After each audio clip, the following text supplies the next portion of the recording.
saya jadi teringat kisah putra daripada Abdullah ibn Umar.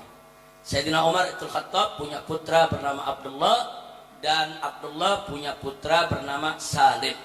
Jadi ini cucunya Sayyidina Umar, terkenal sebagai seorang abid dan seorang zahid, seorang ahli ibadah dan seorang zuhud. Suatu hari beliau sedang khusyuk duduk munajat di dalam Ka'bah, bukan di dalam Masjidil Haram, bukan, di dalam Ka'bahnya ya kawan. Karena dulu memang di zaman Nabi dan para sahabat, bahkan tabi'in, pintu Ka'bah terbuka ya kawan. Nah, beliau duduk di dalam sedang munajat. Munajat itu artinya sedang mencurahkan isi hati kepada Allah. Munajat itu artinya curhat ya kawan. Kalau kita bilangnya curhat, munajat itu kita sedang curhat kepada Allah. Nah, begitu beliau sedang curhat kepada Allah, ibadah di situ, tiba-tiba saudara datang khalifah dengan pasukannya. Saat itu yang menjadi khalifah Hisham ibn Abdul Malik ya Allah. Datang sang khalifah, kemudian juga masuk ke dalam Ka'bah.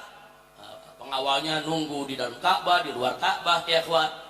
Begitu masuk ke dalam Ka'bah, saudara, sang khalifah lihat ini, cucunya Sayyidina Umar lagi ibadah, lagi khusyuk, lagi tenang, saudara. Nah, tidak lama selesai itu, dia lihat begitu ada waktu luang, kesempatan, Salim bin Abdullah bin Umar ini bisa ditegur. Masa sang khalifah mengatakan, dia katakan apa? Ya Salim, salni hajatan. Hei Salim, kebetulan ketemu di sini, silakan kau minta. Apa kau punya hajat kepada aku? Silakan, kau perlu apa aja, kau ada urusan apa aja. Ini yang nawarin khalifah ini ya kawan. Nggak sembarangan ini. Pokoknya ente punya hajat apa aja, ngomong sekarang. Ada yang menarik, apa dijawab oleh Salim? Salim menunduk menjawab. Dia katakan kepada khalifah, inni astahyi an as'ala ghairuhu wa ana fi baiti. Nah, katanya, wahai Hisham, ana malu. Bagaimana anda bisa minta kepada selain Allah, sedangkan kita ini lagi ada di dalam rumahnya Allah. Gimana minta kepada selain Allah? Malu. Sang khalifah paham ya kawan, udah kalau segitu dia nggak ngomong apa-apa lagi, selesai zikirnya dalam Ka'bah. Kemudian keluarlah ini yang namanya Salim.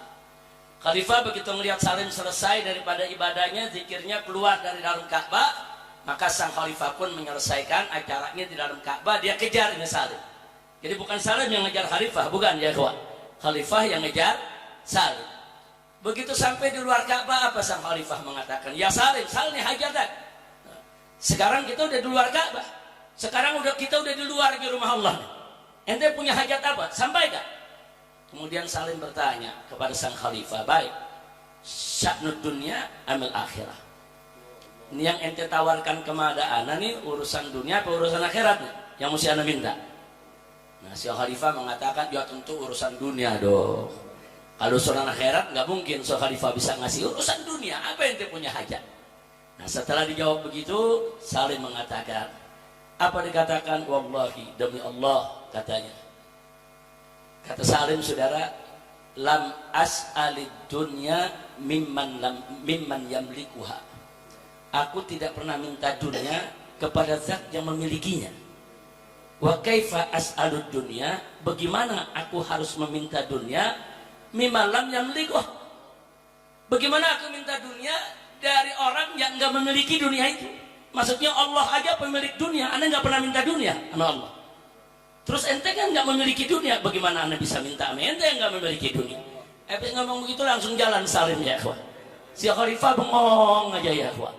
Nah, ada pelajaran apa yang kita dapat dari sini? Nah, kita diajarkan oleh Salim bin Abdullah bin Umar radhiyallahu anhum, gantungkan harapan kita semua kepada Allah. Jangan menggantungkan harapan kepada manusia ya ikhwan. Itu satu pelajaran luar biasa. Pelajaran yang kedua ya ikhwan, yang beliau tunjukkan kepada kita, saudara, jangan merendahkan diri kita kepada orang lain hanya karena jabatan dan harta benda mereka. Jangan, mereka mau setinggi apapun jabatannya, sehebat sebanyak apapun harta bendanya, saudara, semua itu tidak akan pernah ada artinya, saudara, di hadapan keagungan kemuliaan Allah Subhanahu wa ta'ala. Dan yang terakhir, yang ketiga, pelajaran apa yang diberikan oleh Salim, saudara? Di sini kita bisa lihat, saudara, Jangankan dalam soal yang munkar, ini dalam soal minta dunia, saudara. Salim lagi ngajarin sang khalifah. Ini kan teguran buat sang khalifah. Udahlah, kau nggak sesombong dengan kau punya harta, kau nggak sesombong kau punya kedudukan, nggak usah nawarin ini itulah. Allah yang maha besar, yang kekayaannya begitu banyak, anda malu minta dunia, apalagi sama ente. Artinya Salim ini sedang berdakwah sekaligus amar ma'ruf nahi munkar kepada sang khalifah tadi, tapi dengan cara yang santun, lembut, tapi menusuk, ya kawan. Menyadarkan sang khalifah. Jadi jangan terlalu bangga dengan, oh ini kaya, ini bisa sembarangan seenaknya nawar-nawarin orang. Enggak ada apa-apanya.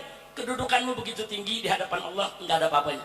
Kekayaanmu begitu banyak di hadapan Allah, enggak ada apa-apanya. Ini pendidikan yang luar biasa yang diberikan oleh Salim bin Abdullah bin Umar, bukan hanya untuk sang khalifah, tapi juga untuk kita semua. Insya Allah, mudah-mudahan kita dijadikan oleh Allah sebagai hamba-hambanya yang taat kepada Allah, yang taat kepada Rasulullah, yang tidak berharap kepada siapapun selain kepada Allah, yang selalu kita khususkan ibadah kita hanya untuk Allah, agar kita tidak mempersekutukan Allah dengan apapun dan dengan siapapun, dan kita hanya akan berharap kepada Allah, tidak berharap kepada makhluk. Amin ya rabbal alamin. Itu saja.